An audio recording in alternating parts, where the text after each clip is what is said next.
Bismillahirrahmanirrahim. Assalamualaikum warahmatullahi wabarakatuh. Alhamdulillahirabbil alamin wassalatu wassalamu ala khatamil anbiya'i wal mursalin nabiyyina Muhammadin wa ala alihi wa ashabihi ajma'in. Amma ba'd. Teman-teman segenap para pendengar yang kami hormati, kita lanjutkan kuliah agama. Di malam ini kita akan membahas satu tajuk, yakni menjadi muslim yang baik dengan merawat amal soleh. Menjadi muslim yang baik dengan merawat amal soleh. Hukum asalnya seorang muslim itu adalah baik. Kalau ditanyakan ada enggak muslim yang tidak baik, Pak? Ditanya, ada enggak muslim yang tidak baik? Ada. Tapi hukum asalnya seorang muslim itu baik. Kenapa? Karena orang yang dikatakan muslim adalah orang yang menyerahkan diri kepada syariat Allah Rabbul Alamin. Sementara seluruh syariat Allah yang dibawa oleh para nabi dan rasul, hatta Nabi kita Muhammad SAW, bertopang di atas fondasi kebaikan. Baik itu kebaikan dan kemaslahatan dunia, apalagi kebaikan dan jaminan kebahagiaan di akhirat. Inilah seorang muslim. Salah satu contohnya, teman-teman, syariat yang diajarkan dalam agama kita tentang siapa seorang muslim. Di dalam hadis dari Abdullah bin Amr radhiyallahu anhu, bahwasanya Rasulullah sallallahu alaihi wasallam beliau mengatakan, al-muslimu man salima al-muslimuna min lisanihi wa yadihi. Jadi dikatakan seorang muslim adalah orang yang selamat muslim yang lain. Seorang muslim yang dikatakan muslim adalah orang yang selamat orang-orang Islam yang lain dari kejahatan lisan dan tangannya. Jadi kejahatan lisan dan tangannya. Hadis ini terdapat di dalam Sahih Imam Muslim rahimahullahu ta'ala. Kita lihat, teman-teman, bagaimana penjelasan dari Nabi SAW. Seorang muslim itu adalah orang yang selamat muslim lain dari kejahatan lisan dan tangannya. Artinya seorang muslim asalnya adalah baik, dan demikianlah seluruh bahagian-bahagian syariat. Orang yang mengamalkan syariat agama Allah dengan baik, maka dia menjadi seorang muslim yang baik dan benar. Baik. Kemudian, teman-teman, untuk menjadi agar senantiasa menjadi baik, tetap di atas kebaikan, maka ada upaya. Apa upaya itu? Upaya yaitu mesti merawat amal saleh. Pertanyaan, apa itu amal saleh? Apa yang dikatakan amal saleh? Secara ringkas, amal yang dicintai oleh Allah dan Rasulnya. Yang dikatakan saleh, teman-teman, saleh secara bahasa artinya adalah laik. Saleh secara bahasa, ya, etimologi, maknanya adalah laik. Apa itu laik? Sesuai. Ketika seseorang dia berbuat, berucap, berfikir sesuai dengan konteks syariat, maka orang ini disebut secara dasar dengan orang yang saleh, ya, dengan orang yang saleh. Tapi kalau perbuatan, ucapan, kemudian gaya berpikirnya tidak bertentangan dengan syariat, maka orang ini disebut dengan orang yang jelek, orang yang tidak baik. Walaupun namanya saleh. Ada orang namanya saleh, tapi perbuatannya tidak saleh. Ada orang namanya muslim, tapi perbuatannya bertentangan dengan namanya sendiri. Nah, oleh karena itu, teman-teman, untuk menjadi baik, jadi muslim yang baik, butuh kita untuk merawat amal saleh. Nah, sekarang apa syarat atau kriteria ketentuan suatu amalan disebut dengan amal saleh? Para ulama menetapkan syarat amal saleh itu disebut dia dengan amal yang saleh harus memenuhi dua ketentuan. Ketentuan yang pertama, amal itu adalah amal yang dicintai oleh Allah dan ikhlas untuk Allah. Dicintai oleh Allah dan ikhlas untuk Allah Subhanahu wa taala. Hal ini sebagaimana yang Allah perintahkan dalam Al-Qur'an, "Wa ma umiru illa liya'budullaha mukhlishina lahu-d-din hunafa." Mereka tidaklah diperintahkan oleh Allah kecuali untuk beramal, memberikan ibadah yang khalis, yang murni untuk Allah Subhanahu wa taala. Baik, ini syarat yang pertama. Kemudian syarat yang kedua, teman-teman, amal itu dikatakan saleh adalah sesuai dengan yang diajarkan atau yang disyariatkan oleh baginda Rasulullah sallallahu alaihi wasallam. Hal ini sebagaimana pernyataan di dalam Al-Qur'an Al-Karim, "Qul in kuntum tuhibbunallaha fattabi'uni." Katakanlah Muhammad kepada manusia, jika kalian benar-benar mencintai Allah, maka ikutilah saya, yang ikuti Nabi sallallahu alaihi wasallam. Dan orang yang tidak mengikuti Nabi, maka dalam amalan atau ucapan, ya, maka dia bisa jadi jatuh kepada kesalahan. Jatuh kepada apa? Kesalahan. Baik. Makanya ini dua syarat ini disebut oleh para ulama dengan normatif. Apa itu normatif? Ketentuan dan syarat yang berlaku. Suatu amalan dikatakan baik atau saleh, kan mesti memenuhi dua kriteria tadi. Kenapa teman-teman? Karena betapa banyak, betapa sering orang menyangka, melakukan, membenarkan, bahkan membela mati-matian suatu amalan, suatu tradisi, kebiasaan, gaya hidup, tapi dan mereka menyangka itu adalah kebaikan. Kalau kita lihat dari pandangan syariat, justru ini bertabrakan dengan syariat. Maka tidaklah dikatakan amal saleh. Nanti akan kita lihat poin-poin sebagian daripada poin-poin insya Allah. Baik. Yang dituntut teman-teman di dalam agama kita, hendaklah setiap muslim menjadi muslim yang berkualitas. Berkualitas berarti muslim yang baik. Ya, muslim yang berkualitas. Kenapa? Karena bukan hanya yang dituntut adalah kuantitas atau kebanyakan, tapi yang dilihat adalah nilai, harga, itu yang dilihat. Allah berfirman ketika menjelaskan tentang kualitas seorang muslim di dalam Al-Qur'an, "Alladzi khalaqal mauta wal hayata liyabluwakum ayyukum ahsanu amala." Allah menciptakan kehidupan, Allah menciptakan kematian. Apa tujuannya?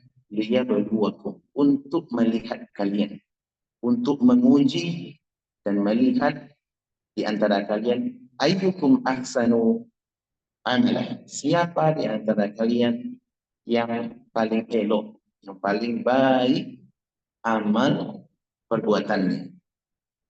Amal perbuatannya. Berarti Allah mengatakan apa? Yang paling baik. Kalau paling baik apa teman-teman? Kualitas atau kuantitas? Jumlah atau nilai? Nilai. Jadi lihat dari muslim itu adalah nilai. Ya. Kalau nilainya baik, perbuatannya baik, orangnya baik, ya, maka itulah muslim berkualitas, muslim yang baik. Tapi kalau justru sebaliknya, inilah yang membuat turunnya nilai-nilai agama di tengah kehidupan bermasyarakat. Al-Imam Ibnu Katsir kita menjelaskan ayat ini, Pak, surah Al-Mulk ini ayat 2. Beliau berkata begini, qauluhu liyabluwakum ayyukum ahsanu amala, maksud firman Allah yaitu Allah ingin menguji kalian siapa yang paling baik amalannya. Apa kata beliau? Ai khairul amala, yakni kualitas amal yang paling baik. Kama qala Muhammad bin Ajlan, sebagaimana pernyataan seorang ulama yang bernama Muhammad bin Ajlan rahimahullah. Apa kata beliau? Walam yakul aktsaru amala. Allah tidak berkata dalam ayat ini siapa yang paling banyak amalnya di antara kita. Yang Allah lihat apa? Ahsanu amala, ini kualitas. Sekarang teman-teman, kalau kita lihat keadaan kaum muslimin dari masa ke masa, ya, maka keadaan tingkatan mereka di dalam menerima syariat, di dalam mengamalkan syariat itu beragam, ya. Bahkan ini hal pernyataan mereka tidak seragam, tidak satu tingkatan, tapi berbeda-beda bertingkat-tingkat. Hal ini juga dinyatakan oleh Allah di dalam Al-Quran. Di dalam surat Fatir, nanti bisa lihat surat Fatir ayat 32. Allah menjelaskan di dalam ayat yang mulia itu tentang tingkatan kaum muslimin di dalam menerima syariat, di dalam menerima seruan Al-Quran, seruan Nabi Sallallahu Alaihi Wasallam. Kita lihat ayatnya. Allah Subhanahu Wa Taala berfirman, "Thumma awrathna al-kitaba." Kemudian kami wariskan Al-Quran itu, ya, alladzina astafaina min ibadina, kepada orang-orang yang kami pilih dari hamba-hamba kami. Faminhum zalimun li nafsihi. Allah menyebutkan tingkat orang yang pertama di dalam menerima syariat. Yang pertama, ada di antara mereka orang-orang yang menzalimi diri. Ini tingkatan pertama. Tingkatan yang pertama. Kemudian yang kedua, wa minhum muqtasidun, dan di antara mereka ada yang levelnya pertengahan. Levelnya apa? Pertengahan. Kemudian yang ketiga, wa minhum sabiqun bil khairati biidznillah. Dan di antara mereka juga ada orang-orang yang bersegera di dalam melakukan ketaatan, amal-amal kebaikan yang banyak, amal-amal saleh yang banyak, biidznillah, dengan taufik dan izin daripada Allah Subhanahu wa Ta'ala. Ayat ini teman-teman, ini ayat yang Masya Allah menjelaskan kepada kita tentang kerangka atau gambaran bahwasanya begitulah keadaan umat Islam dari masa ke masa, ya, di mana seorang muslim itu kaum muslimin itu mereka memiliki 3 tingkatan. Kata pertama apa tadi? Ada orang muslim tapi dia zalim terhadap dirinya. Zalim terhadap dirinya. Yang kedua apa? Ada orang muslim namun dia pertengahan. Apa maksud pertengahan? Kata para ulama, kita lihat keterangan pada ulama tafsir. Maksudnya adalah orang yang dia tidak membuat zalim, dia tidak melakukan kemaksiatan, yang wajib-wajib, amalan yang wajib dilakukan. Walaupun dia mungkin tidak banyak melakukan amal-amal yang mustahab, yang sifatnya tatawu dan yang sejenis ini. Namun ada yang ketiga. Tingkatan yang ketiga ini, wa minkum sabiqun bil khairati biidznillah. Namun ada di antara mereka yang cepat, segera, cekatan di dalam melakukan ketaatan. Kalau diajak dia kepada kebaikan, dia menjadi orang yang paling berada di saf pertama.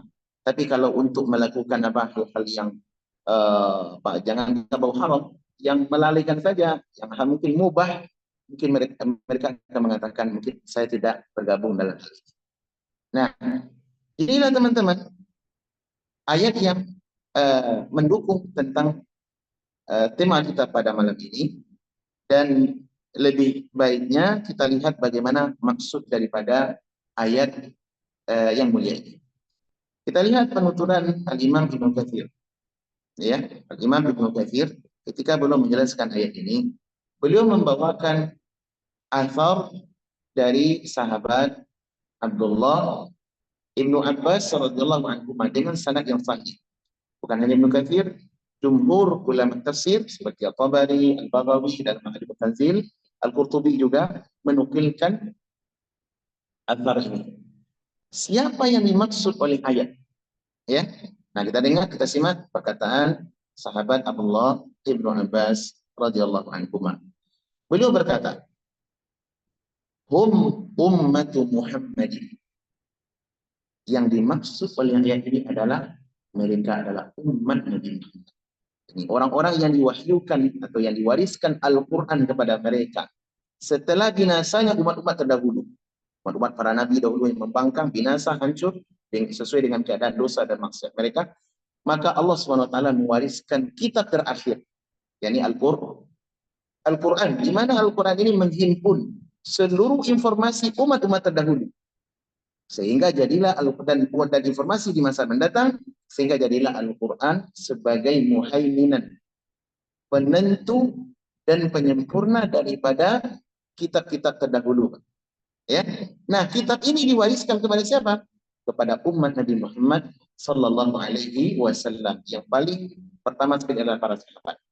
Kemudian pada kata beliau, Warathahumullahu ala kitabin anzalahu, yang Allah telah wariskan ya dari kitab-kitab yang pernah dahulu diturunkannya, kitab Zabur, Taurat, Injil, itu semua syariat yang ada di sana atau informasi ya hukum-hukum maka juga ada di dalam Al-Qur'an, juga ada di dalam Al-Qur'an. Fadzalimuhum yaghfiru lahu, adapun orang yang berbuat zalim daripada mereka ini ya, yang berbuat zalim daripada mereka, maka Allah akan mengampuni dosa mereka. Siapa maksud orang ini, teman-teman? Siapa maksud orang yang berbuat apa yang diampuni oleh Allah Subhanahu wa taala? Yani ahlul kabair, daripada umat Islam yang mereka mungkin jatuh kepada perbuatan dosa-dosa besar, namun selama tidak jatuh kepada hal yang mengeluarkan mereka dari Islam, kesyirikan, kafuran, tidak, tapi mereka jatuh kepada kabair. Ada atau tidak, Pak? Ada. Contoh, Muslim tapi mencuri, ada atau tidak? Ada. Muslim tapi berzina, muslimah tapi masih mencari apa? Lelaki yang tidak halal baginya. Muslim tapi korupsi. Ini kan semua kabair. Selama mereka tidak menghalalkannya, maka mereka dikatakan muslim, teman-teman. Walaupun berat rasanya bagi kita. Iya, Abu Dzar Al-Ghifari radhiyallahu anhu pernah bertanya kepada Nabi SAW tentang apa? Tentang orang yang berbuat zina, orang yang mencuri. Apakah orang ini masih layak masuk surga? Kata Nabi SAW, ya, dia layak untuk masuk surga, ya, wa in saraqa wa in zana. Walaupun dia mencuri, walaupun dia berzina. Abu Dzar tanya lagi, kayak tidak puas gitu. Masa berzina sudah mencuri, muslim, mencuri, berzina, tapi masuk surga. Apa kata Nabi SAW? Wa in saraqa wa in zana. Diulang oleh Nabi 3 kali. Walaupun Abu Dzar tidak setuju. Menunjukkan apa, Pak? Umat ini ada mereka yang jatuh kepada apa? Kepada dosa-dosa besar. Namun mereka dijanjikan ampunan oleh Allah di hari kiamat, walaupun ditetapkan al-wa'ad untuk mereka. Apa itu wa'ad, Pak? Janji siksaan. Kan banyak tuh ayat-ayat hadis, siapa yang umpama berzina maka dia akan, Nabi SAW pernah melihat dia dimasukkan ke sungai dibakar dalam keadaan bertelanjang di dalam neraka atau dalam kuburan. Kemudian orang yang mencuri, ya, orang yang berdosa dan semisalnya itu disiksa mereka, ya, disiksa. Namun ini bisa jadi berlaku, bisa jadi tidak, tergantung apa rahmat Allah Subhanahu Wa Taala. Ini golongan yang pertama. Yang kedua, teman-teman, wa muqtasiduhu, kata Ibnu Abbas, yuhasibu hisaban yasira. Adapun orang yang pertengahan dari umatnya adalah orang yang dihisab dengan mudah. Siapa mereka? Orang yang melakukan ketaatan, yang wajib-wajib dilakukan semua, yang tidak meninggalkan kewajiban, yang haram-haram ditinggalkan semuanya. Walaupun terkadang dia jatuh kepada hal-hal yang makruh, yang dibenci, ya, yang melalaikan, tetapi dia golongan yang kedua, mutasif, pertengahan. Nah, orang yang seperti ini Allah akan berikan kepada mereka hisab yang mudah nantinya di kiamat. Adapun yang ketiga, nah inilah muslim yang paling baik, yang berkualitas. Siapa mereka, Pak? Wasabiquhum, ya, yudkhilul jannata bighairi hisab. Adapun orang yang cekatan, yang bersegera cepat dalam melakukan ketaatan, mereka dimasukkan oleh Allah ke dalam surga tanpa dihisab lebih awal. Baik. Kita lihat, teman-teman, penjelasan dari Abdullah bin Abbas bahwasanya umat ini ada umat yang mufrid. Mufrid itu mereka menyia-nyiakan syariat, kewajiban kadang tidak dilakukan, yang haram kita masih mudah dijalankan. Ada orang seperti ini, Pak? Ada. Muslim yang melakukan atau sifatnya seperti itu. Waktu sholat dia tidak sholat. Muslim tapi tidak sholat. Ada. Bulan Ramadan dia mesti merokok. Bulan Ramadan bukan malamnya, ya, di siang sudah melakukan kezaliman untuk dirinya, juga meninggalkan syariat. Dan ini adalah kezaliman yang dilakukan oleh banyak di antara saudara kita kaum muslimin. Bahkan ada mereka yang muslim hanya tinggal nama. Ya, saya lihat satu cuplikan video yang di YouTube, ada orang saudara-saudara kita di negara A, tentu kita tidak sebutkan negaranya, diwawancarai bulan Ramadan, apakah Anda puasa? Tidak. Bukankah hari ini bulan ini bulan Ramadan? Bulan Ramadan ini. Coba bulan Ramadan nggak tahu. Ini menunjukkan apa? Orang-orang yang zalim kepada dirinya, berbuat zalim kepada dirinya. Namun perlu diketahui teman-teman, selama mereka memiliki aslul iman, ini pokok-pokok keimanan, maka mereka tidak boleh kita cap atau diyakini sebagai orang yang keluar dari Islam. Kenapa?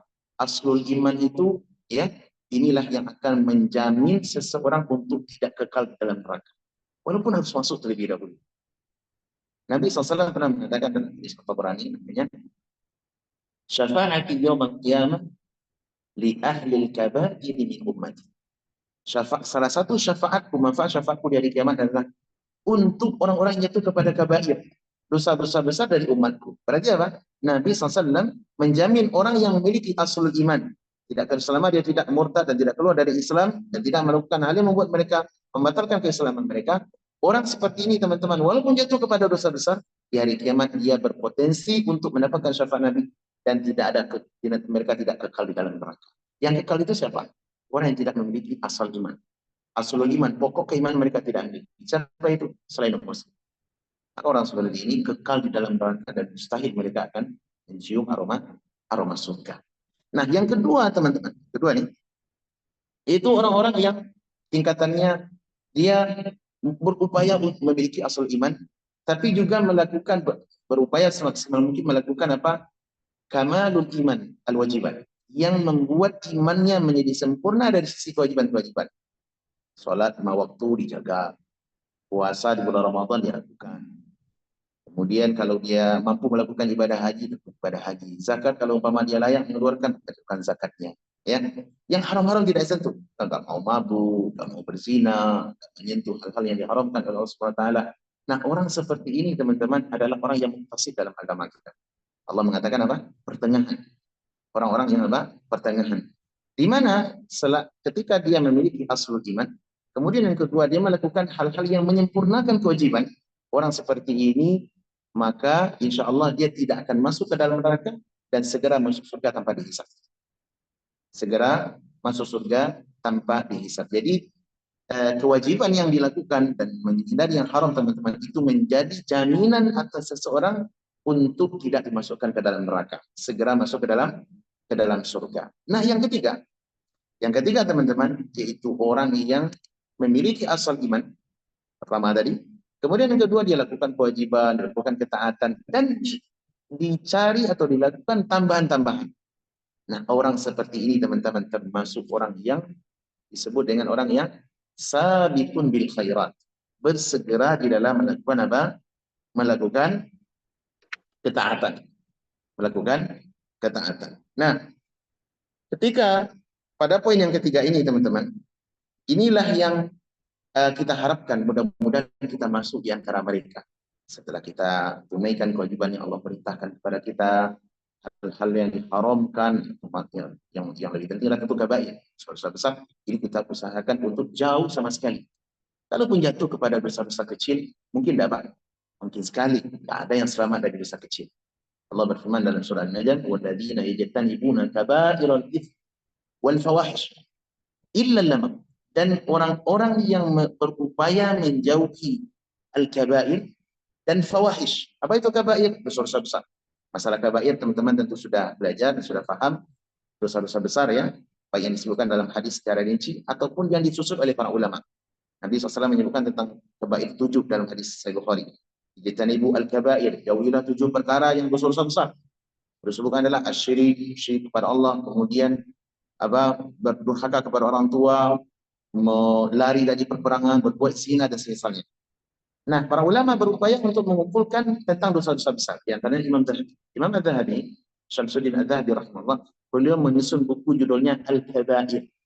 Ada lebih kurang 70 dosa-dosa besar yang beliau kumpulkan. Syekh Muhammad bin Abdul Wahab menambahkan lebih banyak lagi. Lebih dari 100 kabair. Lebih dari 100 kabair. Nah, kalau bisa dosa-dosa ini kita usahakan untuk dijauhkan. Adapun untuk dosa-dosa kecil teman-teman, tidak ada yang selamat. Kenapa? Kata Allah apa? Orang-orang yang menjauhi dosa-dosa besar. Kemudian al-fawahish, hal-hal yang mungkar. Apa yang mungkar? Seperti, mohon maaf, berbuat zina, sodomi, itu kan fahisyah namanya, fawahish. Ya, wala taqrabu zina innahu kana fahisyah. Jangan dekati zina karena itu adalah perkara yang sangat dibenci. Ya, fitrah manusia membenci perbuatan zina, apalagi sodomi, LGBT. Itu dibenci oleh fitrah. Bahkan bukan hanya peri kemanusiaan, peri kehewanan pun juga membenci perbuatan ini. Nah, tapi kata Allah apa? Illal lamam, kecuali mereka jatuh kepada al-lamam. Kata para ulama tafsir, al-lamam maksudnya adalah dosa-dosa kecil. Dosa-dosa kecil. Nah, kali ini tidak ada yang selamat di antara kita. Kali ini tidak ada yang selamat daripada kita. Oleh karena itu teman-teman, kita kembali kepada judul bahwasanya hendaklah setiap kita berupaya untuk menjadi muslim yang baik. Dengan apa? Dengan merawat amal saleh. Amal saleh itu perlu nggak dirawat, Pak? Perlu. Amal saleh perlu dirawat. Ya, yang sudah ada dijaga, dibaguskan. Yang belum ada, ya, yang belum ada hendaklah kita upayakan. Itu namanya merawat amal saleh sesuai dengan tuntunan ilmu agama. Namun perlu diketahui teman-teman, mengenai amal saleh ini, isyarat dalam ayat tadi bahwasanya orang yang bersegera di dalam kebaikan, dalam ketaatan, apa kata Allah? Sabiqum bil khairati biidznillah. Jadi dengan taufik dan petunjuk daripada Allah. Jadi orang melakukan amal saleh sejatinya itu adalah petunjuk dan kemudahan yang Allah berikan kepada mereka. Ketika kita teman-teman berada di posisi ini, maka hendaklah kita bersyukur kepada Allah SWT, rawat itu amal ibadah. Walaupun mungkin jumlahnya sedikit atau berbeda takarannya atau porsinya, jenisnya dengan saudara kita muslim yang lain. Selama dua pokok sudah kita tempuh, sudah kita miliki usul iman, kemudian kewajiban iman dan menjauhi yang haram, maka hendaklah kita mencari tambahan-tambahan berupa apa? Cabang-cabang keimanan. Oleh karena Nabi SAW mengatakan dalam hadis, al-imanu bid'un wa sittuna syu'bah. Iman itu ada sekitar 69 sampai 70 cabang banyaknya. Afdaluha la ilaha illallah. Yang paling tinggi apa? Pertamanya la ilaha illallah, ini adalah asal iman. Wa adnaha imatatul adza 'anil tariq. Yang paling rendah adalah menyingkirkan duri dari jalan. Ini iman yang terendah. Jadi melakukan kebaikan itu teman-teman berarti buah dari keimanan. Menunjukkan seseorang bagus imannya, maka dia melakukan ketaatan, menjauhi kemaksiatan. Semakin bagus lagi keimanannya, maka dia akan mudah tergerak untuk melakukan amal-amal yang baik yang dicintai oleh Allah dan Rasulnya. Walaupun menghindarkan duri dari apa? Dari jalan. Nampak kita duri, paku di jalan, kita hindarkan. Kenapa? Bisa jadi kita selamat, maka yang harus kita pikirkan bagaimana saudara kita selamat. Berapa banyak perjalanan mobil itu kalau kena paku kan bocor. Iya, hal-hal yang mengganggu perjalanan. Walaupun sifatnya Nabi mengatakan duri, tetapi yang semisal dengannya hal-hal yang mengganggu perjalanan manusia, yang mengganggu baik itu pandangan mata manusia, kita hindari, dan ini pahala di sisi Allah Subhanahu wa Ta'ala. Ya, apa contohnya yang lain selain daripada duri? Atau bikin di depan rumah martabat besar-besar, atau martabat polisi tidur, ya, besar-besar, sehingga bikin kalau orang mobilnya rendah itu belangkang mesin bagian bawahnya. Ini termasuk mengganggu perjalanan teman-teman, nggak boleh. Ini jalan umum. Termasuk juga yang mengganggu perjalanan apa? Orang mengadakan acara, kalau di negeri kita kan biasa adakan acara, bikin taruh di sana, mohon maaf jalan Anda terganggu, harus dialihkan orang lain. Ya, ini jalan punya orang punya umum, nggak boleh dilakukan itu. Lakukanlah secukupnya sesuai dengan pekarangan Anda. Jangan ambil jalan manusia lewat. Dan ini termasuk apa? Mengganggu perjalanan. Ya. Dan yang semisal. Kemudian apa kata Nabi? Wal haya'u syu'batun minal iman. Dan sifat malu adalah bagian daripada keimanan. Paham teman-teman? Nah, oleh karenanya di antara ulama ada yang menyusun buku namanya Syu'abul Iman. Siapa namanya? Ulamanya Al-Imam Al-Baihaqi rahimahullah. Ulama dari mazhab Syafi'i. Beliau menyusun buku namanya hadis. Judulnya adalah Syu'abul Iman. Dan belum mensyarah hadis-hadis tentang apa tadi? Tentang iman itu 70 cabang, inilah ilahul dan seterusnya. Belum bahas. Apa tujuan teman-teman? Agar ini menjadi pedoman bagi umat ini, ya. Dan ini merupakan karya para ulama kita, jazakallahu khairan, agar umat ini bisa mengambil posisi amal saleh yang cocok dan sesuai dengan kemampuan mereka. Karena manusia itu, Pak, manusia itu berbeda-beda dalam melakukan apa? Ketaatan. Tidak ada di garis yang sama. Bisa jadi dia lebih di sisi sholat, tapi kurang di sisi puasa. Bisa jadi dia utama di bidang sedekah, tapi kurang di bidang apa? Di bidang sholat malam. Dan hal ini perlu kita jaga. Kita jaga ini apa? kemampuan manusia dalam melakukan amal ketaatan setelah kewajiban itu berbeda-beda, ya, berbeda-beda. Dan semua amal soleh setelah kewajiban tadi, inilah yang akan mengangkat derajat manusia di dalam surga. Kalau masuk surga itu kartunya sama apa? Semua orang memiliki kartu sama apa itu? Setelah syahadat, kemudian dia lakukan kewajiban dan tinggalkan yang haram. Ini kartu masuk surga. Posisi mereka sama. Adapun yang mengangkat derajat, inilah syu'abul iman. Oleh karenanya sangat banyak hadis-hadis, baik itu Al-Quran ataupun hadis-hadis yang bercerita tentang siapa yang melakukan ini, diangkat derajatnya. Siapa yang melakukan ini, diangkat derajatnya. Ya, dan ini penting untuk kita ketahui, teman-teman. Suatu kali, ini ada pelajaran yang bagus. Pelajaran yang disebutkan oleh Imam Ad-Dahabi dalam kitab Al-Asyab, ada seorang ahli ibadah yang hidup semasa dengan Imam Malik rahimahullah. Namanya adalah Abdullah Al-Umari. Abid, terkenal Pak, orang yang ahli ibadah. Dia di Masjidil Haram atau di Masjid Nabawi, sholat itu lama Pak. Ya, melakukan apa? Ibadah. Di saat yang sama, ada ulama-ulama sekelas Imam Malik, ya, dan semisalnya, mereka justru tidak banyak di masjid. Di mana banyaknya Pak? Dia banyak di majelis ilmu, baik itu di rumahnya, majelis-majelis, ataupun ada di masjid. Tapi tidak banyak melakukan salat malam. Nah, Abdullah Al-Umari ini, beliau mengirim surat kepada Imam Malik. Apa isi suratnya? Isi suratnya, wahai Imam, janganlah engkau hanya sibukkan diri dengan ilmu, dengan majelis ilmu. Ayolah kita duduk iktikaf di Masjid Nabawi atau di Masjid Haram, lakukan sholat zikir sebanyak-banyaknya. Apa jawaban Imam Malik? Ini kan beliau diberikan taufik, Abdullah Al-Ma'ari rahimahullah diberikan taufik itu apa? Melakukan amal saleh, ketaatan-ketaatan, ya, setelah kewajiban. Tapi di saat yang sama Imam Malik tidak dibukakan itu oleh Allah. Justru beliau dibukakan sisi yang lain, ketaatan yang lain. Apa itu? Mempelajari ilmu dan mengajarkan ilmu kepada manusia. Ini amal soleh adalah amal soleh itu kan. Tapi Abdullah Al-Umari memandang Imam Malik ini mungkin agak di bawah beliau. Dari sisi apa? Dari sisi amal tatawu, amal kelebihan setelah yang wajib. Lalu Imam Malik membalas surat beliau, Abdullah Al-Umari tadi, ya, dalam secari kertas dan dikirim kepada ahli ibadah. Apa isi suratnya, Pak? Suratnya begini. Kata beliau, Inna Allah qassamal a'mala kama qassamal arzaq. Sesungguhnya Allah telah membagi amal-amal saleh dan ketaatan kepada hamba-hambanya sebagaimana dia membagi jatah rezeki. Kita kan masing-masing ada jatah rezeki, Pak. Sama jatah rezeki kita. Antara anak dengan ayah, beda jatah rezekinya. Antara menantu dengan mertua, nggak sama porsi mereka, Pak. Beda. Ada posisi lebih, ada porsinya kurang.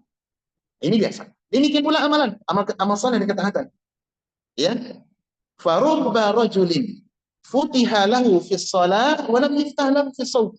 Bisa jadi ada orang yang Allah bukakan amal ketaatan atau di bidang sholat. Maksudnya sholat adalah sholat sunnah, ya, sholat sunnah. Tapi tidak dibukakan dalam bidang apa? Puasa sunat. Farubba rajulin wa akharu yuftahu futiha lahu fis shaumi wa lam yuftah lahu fis sadaqah. Bisa jadi ada orang-orang yang dimudahkan dia untuk melakukan puasa sunat, tapi tidak dimudahkan dalam bersedekah. Mungkin kekurangan harta, keterbatasan dan segala macamnya. Kemudian apa kata beliau? Allah, ini bagus sekali ya kata beliau. Wa qad raditu bima futiha li minal a'mal. Akan tetapi saya sudah ridho dengan amalan yang Allah bukakan untuk saya. Fanashrul ilmi min afdalil a'malil bir. Ketahuilah, menyebarkan ilmu juga termasuk amalan yang paling baik di antara sekian amalan saleh yang ada. Sekian amal saleh yang ada. Wa arju an yakuna kilana, ya. Nah, kemudian kata ada yang bagus. Wa ma ra'aitu ana fihi duna anta fi. Dan saya tidak melihat amal saleh yang Allah bukakan untuk saya berupa mengajarkan ilmu, pelajari ilmu, mengajarkan ilmu kepada manusia, menjawab tentang fatwa, tentang halal haram. Saya tidak melihat itu lebih rendah daripada amal saleh yang Anda lakukan, itu berupa i'tikaf di masjid terbaik di muka bumi ini, ya. Wa arju an yakuna kilana fil birri wa al khair. Dan saya berharap masing-masing kita berada di apa? Di atas ketaatan dan kebaikan. Inilah teman-teman asar yang sangat bagus yang kita temukan menunjukkan bahwasanya kondisi manusia pada poin yang ketiga tadi mereka beragam tingkatannya, ya. Oleh karenanya teman-teman, apa yang pesan yang ingin kita sampaikan, perlu kiranya kita menjaga dan merawat amal saleh yang Allah bukakan kepada kita masing-masing. Saya dan bapak-bapak tentu berbeda. Berbeda amalan saleh yang Allah bukakan kepada kita. Bisa jadi bapak melakukan amal saleh, suatu kebaikan, amal tatawwu yang saya tidak mampu melakukan, ya. Atau bisa ini sebaliknya, ada amal saleh yang dilakukan oleh si fulan tapi tidak bisa dilakukan oleh saudaranya yang lain. Al-Imam Az-Zahabi, bagus nih, ketika memberikan ta'liq, komentar tentang pernyataan daripada jawaban Imam Malik tadi, kan jawaban cerdas ini. Karena kan sebagian orang tuh, umpama dia, biasalah, kita kan semangat giroh kepada kebenaran itu biasa Pak, manusiawi itu. Cinta kepada amal soleh, dan kita dibukakan untuk melakukan suatu amal soleh, kan? Dan kita pengen orang lain seperti kita. Benar, Pak? Benar, itu tidak tercela, Pak. Tidak tercela. Kenapa? Karena kita pengen saudara kita ini punya amalan yang baik, sama-sama dalam ketaatan bersama kita, agar kita masuk surga bersama mereka. Itu biasa. Tetapi yang keliru adalah, kurang tepat adalah ketika kita melakukan amal saleh, contohnya. Terus saudara kita dibukakan yang lain, maka kita memandang, fulan tuh apa namanya, mungkin lambat masuk surganya. Kenapa? Dia tidak melakukan seperti saya. Ya, ini adalah bentuk kekeliruan. Nah, yang bagus teman-teman, perhatikan kata Imam Az-Zahabi rahimahullah, beliau memberikan komentar dalam kitab yang lain dari Al-Islam. Beliau begini, ma ahsana jawab Malikun al-Umariyah. Alangkah bagusnya, alangkah eloknya, tepatnya jawaban Imam Malik dari surat yang dikirim oleh Al-Umari, ini Abdullah Al-Umari rahimahullah. Apa kata beliau? Alaihi bisabiqi masyiatillah. Di mana fi ibadi? Di mana Imam Malik lebih melihat dari konsep takdir, yakni kehendak yang Allah telah bagikan kepada masing-masing orang, kepada hamba-hambanya. Walam yufaddil tariqatahu fil ilmi ala tariqatihi al-Umari fi ta'ahuli wal zuhud. Di mana Imam Malik, beliau menjawab, tidak menyatakan amalan saya ini membagi ilmu tidak lebih baik, tidak lebih oke daripada engkau wahai Abdullah Al-Umari yang senantiasa etika dalam ketaatan, dalam sholat dan dalam zuhud. Berarti apa Pak? Imam Malik tawadhu. Tapi meskipun demikian beliau menyampaikan pesan pelajaran bahwasanya mengajarkan ilmu juga masuk amal saleh. Walaupun Allah tidak bukakan kepada saya seperti amal etika atau ketaatan yang Anda lakukan. Yang Anda lakukan. Ini jawaban yang bagus daripada Imam Malik rahimahullahu ta'ala. Baik. Sekarang teman-teman, kita melihat dalam melakukan amal-amal saleh yang sifatnya mustabiqun bil khairat, ya, bersegera dalam kebaikan, ini manusia yang paling baik dalam melakukannya adalah para nabi dan rasul. Para nabi dan rasul ini manusia paling baik. Iya. Mereka bisa jadi melakukan banyak kebaikan yang itu mungkin tidak dimiliki oleh selain mereka. Dan ini sepakat para ulama, orang yang paling baik dalam melakukan ketaatan teman-teman adalah para nabi dan rasul. Iya. Kemudian yang berikutnya siapa? As-Siddiq. Ini orang-orang yang siddiqun, orang-orang yang jujur. Di antaranya adalah Abu Sahabat Abu Bakar As-Siddiq radhiyallahu anhu. Bisa Allah bukakan kepada seseorang amal kebaikan syu'abul iman atau cabang-cabang iman itu 1, 2, 10 sampai 50. Bisa jadi Pak. Ya, tergantung kemudahan yang Allah berikan. Sebagaimana suatu kali dalam Sahih Bukhari, Nabi SAW bertanya kepada para sahabat, Man minkum, man asbaha minkum al-yawma sha'iman. Siapa di antara kalian yang hari ini berpuasa? Ini pertanyaan Nabi kepada para sahabat. Maka tiba-tiba Abu Bakar tunjuk tangan. Ana ya Rasulullah. Saya yang sudah puasa mulai puasa hari ini. Ini di majelis. Kemudian Nabi bertanya yang kedua. Man minkum tabi'al janazah al-yawm. Atau kama qala sallallahu. Siapa di antara kalian yang telah menyolati atau mengikuti penyelenggaraan jenazah hari ini? Sahabat yang lain diam kecuali Abu Bakar. Ana ya Rasulullah. Saya. Kemudian Nabi tanya lagi. Siapa di antara kalian yang telah memberi yut'imu al-masakin? Telah memberikan makanan kepada orang-orang miskin, pada orang fakir. Yang lain diam. sahabat Abu Bakar, ana ya Rasulullah. Dan yang keempat, siapa di antara kalian yang telah ya'udu al-ma'id, yang telah menjenguk orang sakit dari dia? Sahabat lain diam, kecuali Abu Bakar. Ana ya Rasulullah. Kemudian Nabi memberikan catatan di akhirnya. Apa dan misalnya? Wa ma jatama'anna hadhihi, dan tidaklah berkumpul pada seserang amal ketaatan ini, yang empat tadi, kecuali dia akan dipanggil dari pintu surga yang 8. Kemudian Abu Bakar bertanya, Rasulullah, apakah saya masuk di antara mereka? Apa kata Nabi? Arju an takuna minhum ya Abu Bakar. Saya berharap engkau termasuk dari golongan mereka. Perhatikan teman-teman, sahabat itu sebanyak, yang menunjuk tangan cuma satu. Menunjukkan apa? Abu Bakar dimudahkan untuk melakukan apa? Ketaatan-ketaatan yang banyak. Di saat yang sama, sahabat yang lain tidak memiliki apa? Tidak memiliki, tidak mampu melakukan di hari itu, walaupun yang lain ada. Menunjukkan bahwasanya amal kebaikan ketaatan itu bertingkat-tingkat manusia di dalam melakukan. Dan kita teman-teman tentu tidak akan bisa seperti Abu Bakar, apalagi menyamai para nabi, mustahil. Namun kita mesti mengenal apa amal ketaatan yang Allah mudahkan untuk kita. Ya, ini tergantung kepada posisi kita, latar belakang, mungkin pengaruh pekerjaan, waktu, kemudian juga apa namanya, kesibukan dan yang lainnya, maka manusia memiliki kemampuan yang berbeda-beda.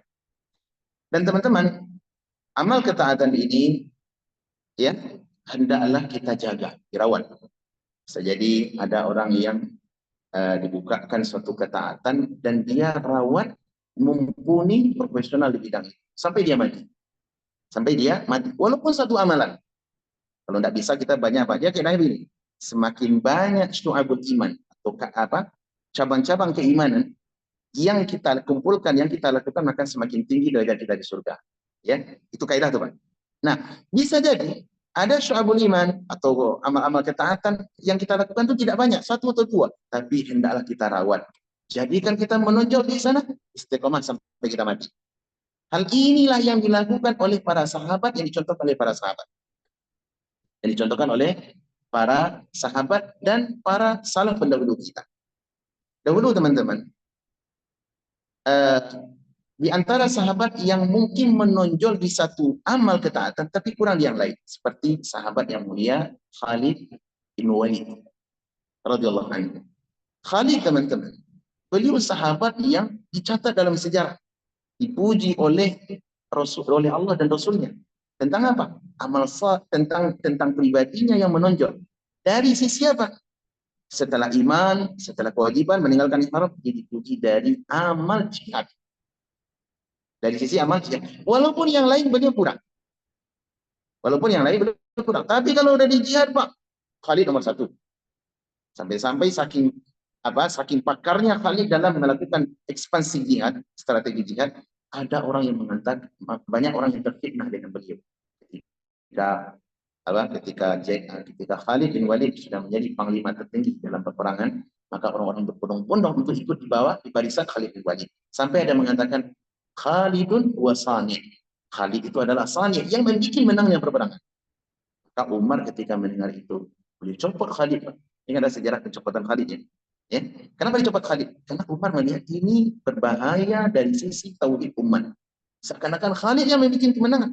Bahkan yang bukan Khalid itu hanya sebagai sebab yang Allah berikan kekuatan kepadanya. Yang membuat kemenangan siapa?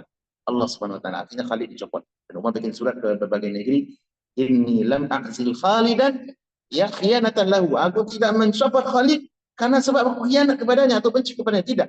Tetapi saya melihat manusia sudah banyak terfitnah dengan kemampuan Khalid. Yang menjadi catatan kita teman-teman, ini sahabat Khalid tidak seperti sahabat-sahabat besar yang lainnya. Tidak seperti Abdullah bin Mas'ud yang ulama besar, ulama sahabat, Ubay bin Ka'ab ulama besar, ya, dan yang lainnya. Tapi Khalid justru menonjol dari sisi satu sisi apa itu? Jihad. Mana strategi jihadnya diakui oleh lawan dan kawan. Ya. Walaupun beliau kurang dari sisi apa, Pak? Dari sisi ketaatan yang lain. Sampai Khalid pernah mengatakan begini, "Syaghalani al-Qur'an, syaghalani al-jihadu anil Qur'an." Sungguh aku jihad yang telah aku lakukan, yang aku prakarsai, telah melalaikan aku dari menghafal Al-Quran. Hafal Quran, Pak, belajar Al-Quran, belajar tafsir, itu ilmu dah. Ilmu, Pak. Dan amal saleh apa tidak? Tentu amal saleh. Tapi Khalid bin Walid sedikit dalam hal ini. Namun beliau mumpuni, profesional, unggul dalam ketaatan jihad. Sehingga beliau tercatat sebagai sahabat yang apa? Yang memberikan sepak terjang sejarah yang sangat terpuji dan gemilang di dalam sejarah kaum muslimin. Demikian pula sahabat yang lain. Sahabat-sahabat yang lain demikian pula, Pak. Menonjol. Dan ini yang dibina oleh Rasulullah SAW. Nabi tidak pernah memaksakan para sahabat itu semuanya harus satu. Enggak, Pak. Harus jadi ulama semua. Enggak. Jadi ustaz semua. Enggak juga, Pak. Nabi membiarkan sesuai dengan potensi, passion masing-masing. Nabi enggak pernah memaksa. Khalid, antum harus jadi seperti Abu Ubay bin Ka'ab. Jadi ulama, qurra. Gitu. Qurranya sama. Enggak pernah.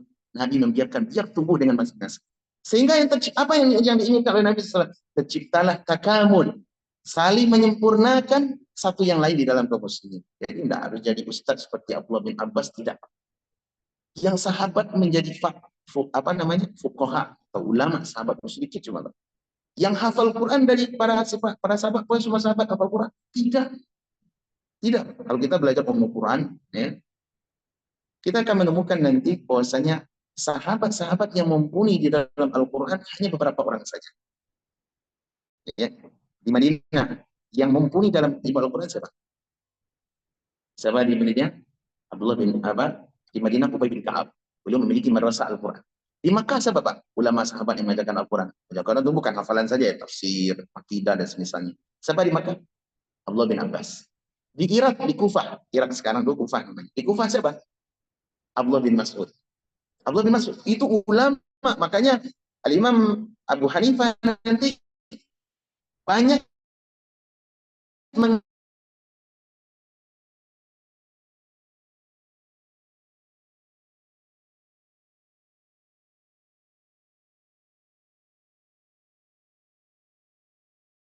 mengambil fatwa-fatwa daripada Abdullah bin Mas'ud. Kenapa? Karena dia tinggal di Kufah.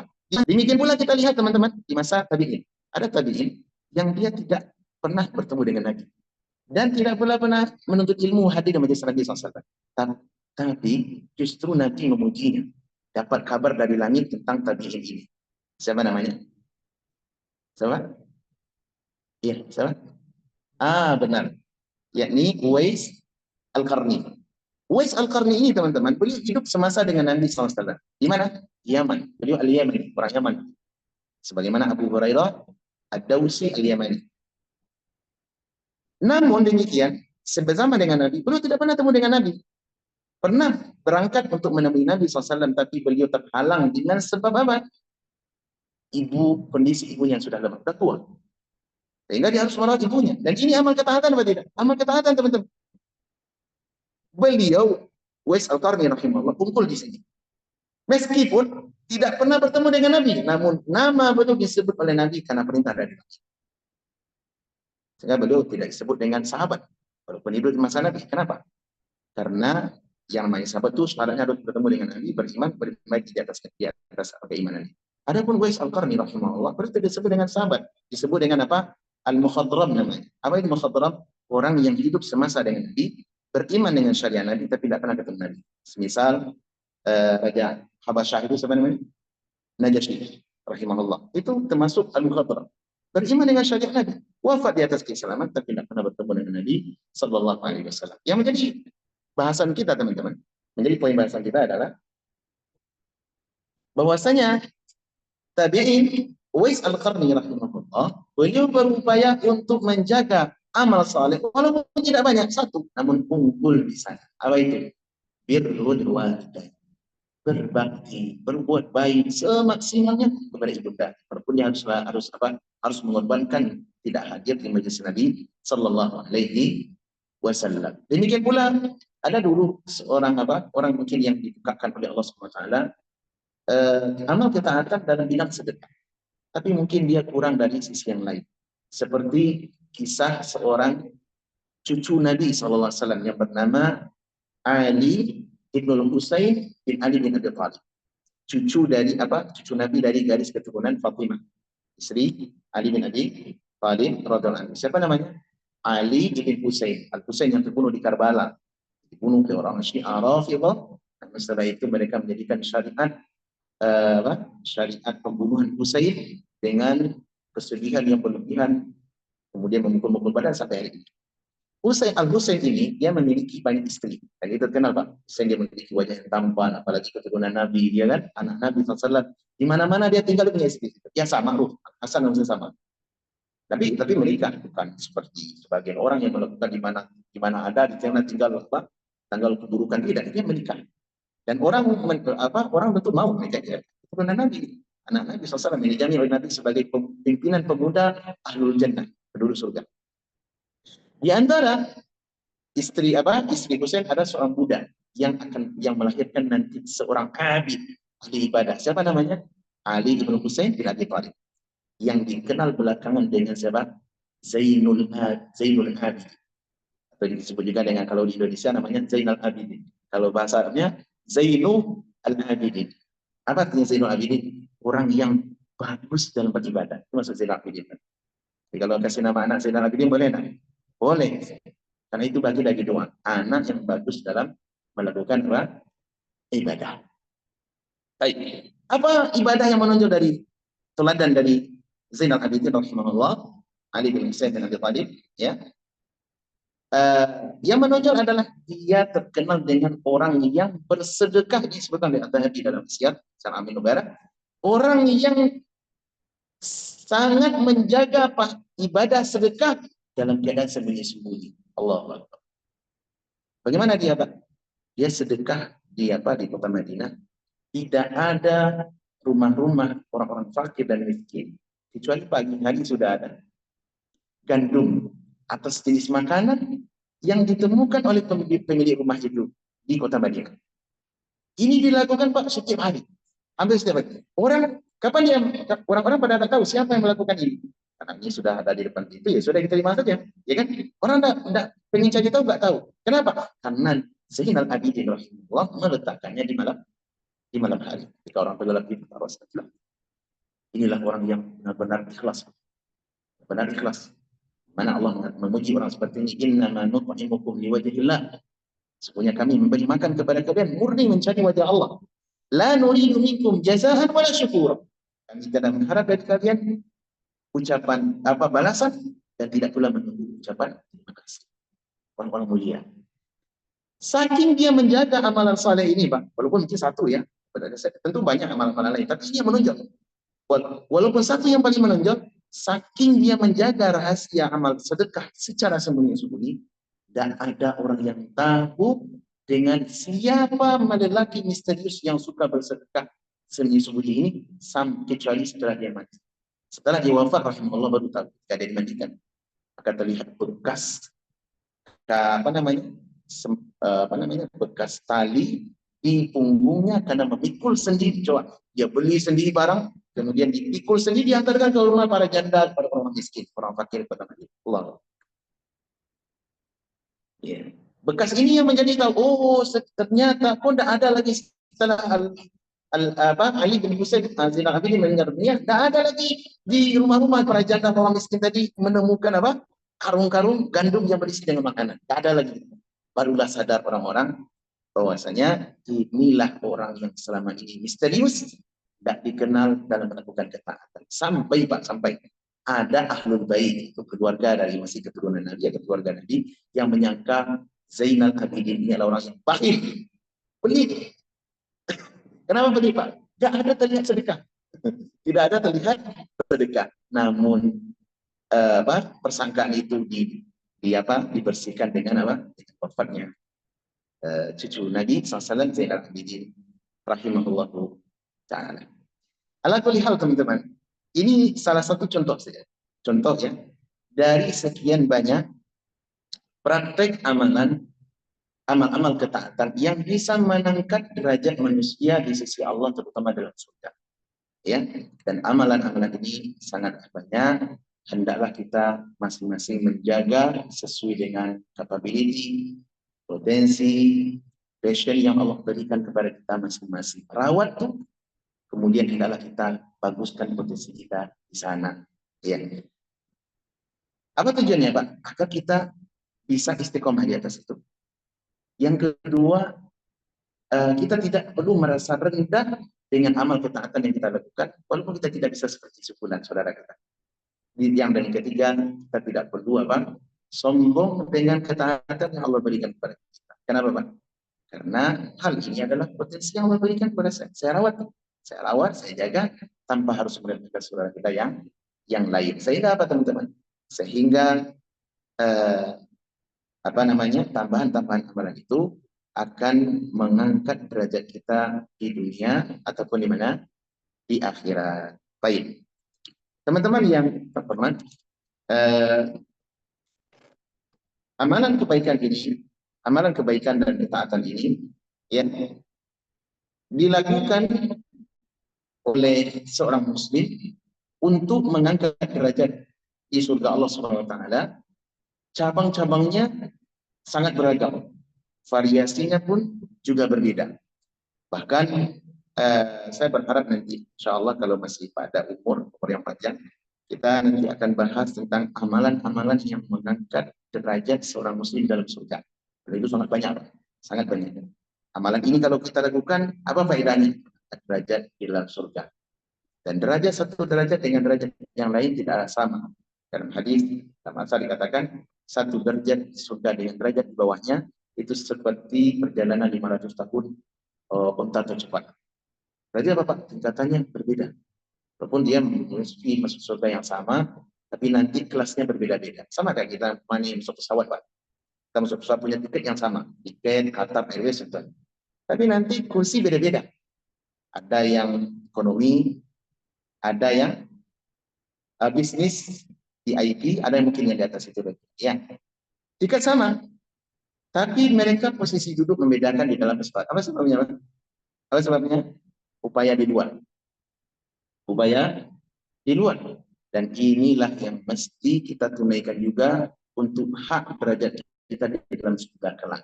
Ya, dalam surga kelak. Lakukan yang terbaik, kemudian berupaya minta kepada Allah Subhanahu wa taala agar kita dimudahkan melakukan ketaatan dan istiqomahlah di atasnya dengan menjaga pokok-pokok kewajiban. Iya. Jangan kita terpesona, Pak, dengan amalan orang lain sehingga kita terburu-buru untuk melakukan semisal dia, sementara mungkin kemampuan kita tidak ada. Iya.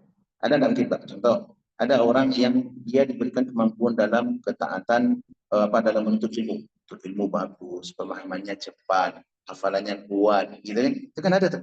Nah, namun di saat yang sama dia melihat temannya memiliki bisnis yang oke, sehingga dia mudah melakukan ibadah perjalanan haji, bangun masjid di sana sini, bantu para janda, orang miskin. Sehingga dia terobsesi pula untuk apa? Saya mesti berdagang pula kayak saya. Karena kalau dilihat dari kemampuan dagang, dia kurang oke. Iya, kurang oke. Seperti saya, Pak. Saya kurang ahli berdagang, Pak. Saya akui saja. Iya, walaupun ada pedagang madu, Pak. Pedagang madu, Pak. Itu adalah dagang kecil. Tapi maksud saya kalau berdagang kurang oke, kurang bagus. Kalaupun saya paksakan di sana, bisa jadi saya gagal. Padahal peluang untuk melakukan ketaatan yang lain sudah Allah bukakan untuk si A. Dia bisa belajar, dia bisa menulis, dia bisa mengajarkan ilmu kepada yang lain. Ini sama ketaatan. Kalau dikejar ini, bisa jadi ditinggal. Karena ada kaidah para ulama, hifdzu ra'sil mal atau hifdzu al-mawjud khairun min talabil mafqud. Engkau menjaga amalan atau kebaikan yang sudah Allah bukakan untuk Anda itu jauh lebih utama daripada mencari yang belum ada. Ini seakan-akan kaidah gitu. Seakan-akan kaidah.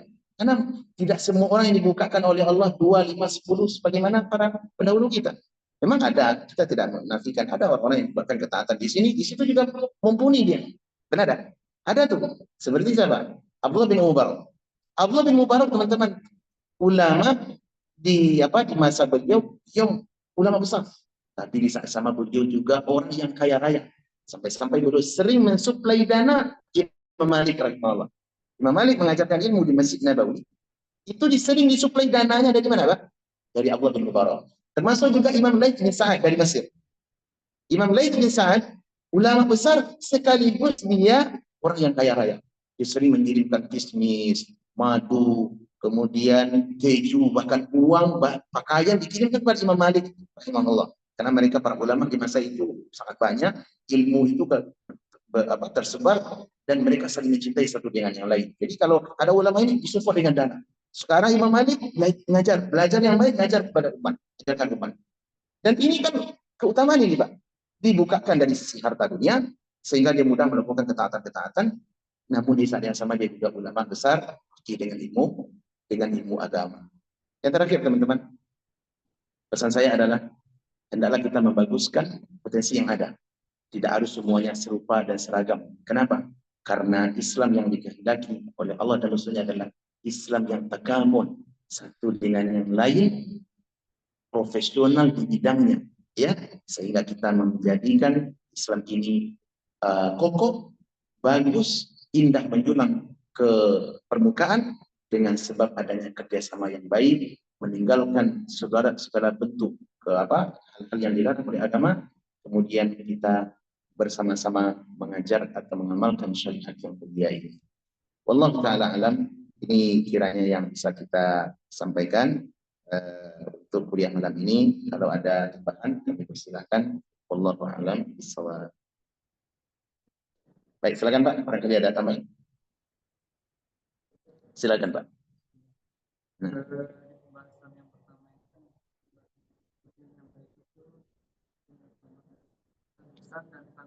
Ya. Bagus ya. Nabi SAW di sini menyebutkan dua kriteria. Satu lisan, yang kedua tangan. Ya. Apa yang maksud dengan lisan dan tangan di sini? Dari sisi kejahatannya. Lisan, tangan, dua-duanya memiliki ekor, memiliki bisa dan bisa berbuat kejahatan. Dan kejahatan, bahkan kejahatan lisan lebih besar pengaruhnya daripada kejahatan tangan. Makanya Nabi SAW mendahulukan lidah dahulu sebelum tangan. Walaupun kedua-duanya sama-sama memiliki potensi kerusakan. Mana yang lebih berbahaya? Lisan apa lidah? Lisan apa lidah? Sama ya. Lidah atau tangan? Mana lebih besar efeknya? Lidah lebih berbahaya. Walaupun sentuhannya tidak mengena, tetapi pengaruh dan efek negatifnya luar biasa.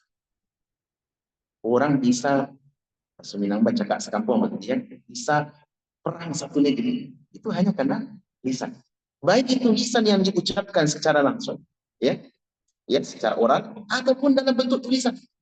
Bisa saja Pak orang bosi atau menghina, atau bisa jadi chatting kan sekarang kan. Kalau dulu mungkin agak sulit ya dalam tulisan mungkin sedikit lah. Kalau sekarang mudah sekali Pak. Antum sampai tiduran, kak Facebook atau apa gitu kan, bikin taklik di bawah catatan gitu. Yang bosi bisa hancur tuh orang sekampung separah.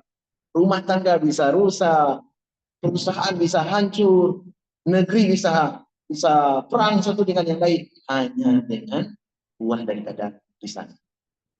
Namun demikian tangan juga berpengaruh. Tangan apa pengaruhnya? Seperti apa? Bunuh orang. Bahkan dalam apa juga masuk tangan sebenarnya. Lisan sekarang sudah bentuk jempol. Antum punya dua jempol tuh bagus tuh. Iya, tapi bisa mengajak kita semua ke surga atau ke neraka. Tergantung apa yang buah yang ditinggalkannya. Kalau kata kebaikan, informasi yang benar, maka insya Allah itu menjadi sebab menambah derajat kita dalam surga. Tapi kalau justru yang capat, yang diketik adalah hal-hal yang buruk, ya, maka ini akan membawa kerusakan. Nah, Muslim berupayalah membebaskan, menyelamatkan orang lain dari dua ini, lisan dan bahaya tangan. Kenapa teman-teman? Karena ini adalah perangkat yang sangat besar efeknya di dalam kehidupan. Ya, di dalam kehidupan. Karena Nabi SAW mendahulukan lisan sebelum tangan. Ya. Tulisan sama Pak, tulisan. Punya tulisan yang baik, maka tercatat kebaikan. Tapi kalau tulisannya adalah tulisan dusta, men-share yang hoax, walaupun viral, ada share yang hoax, maka ini akan menjadi catatan hitam untuk Anda. Catatan hitam untuk kita. Hati-hatilah dalam menjaga keduanya. Dan seorang Muslim yang baik, ya, adalah Muslim yang selamat orang lain daripada kedua hal ini. Wallahu a'lam bishawab. Demikian teman-teman, mudah-mudahan apa yang kita baca, yang kita dengar dan simak bersama bermanfaat untuk saya dan kita semua. Semoga Allah Subhanahu wa taala menambah semangat kita di dalam melakukan amal-amal cabang-cabang keimanan sehingga menambah derajat kita di sisi Allah Subhanahu wa taala. Wassallallahu wasallim ala nabiyyina Muhammad wa ala alihi wa sahbihi wasallam. Wassalamualaikum warahmatullahi wabarakatuh.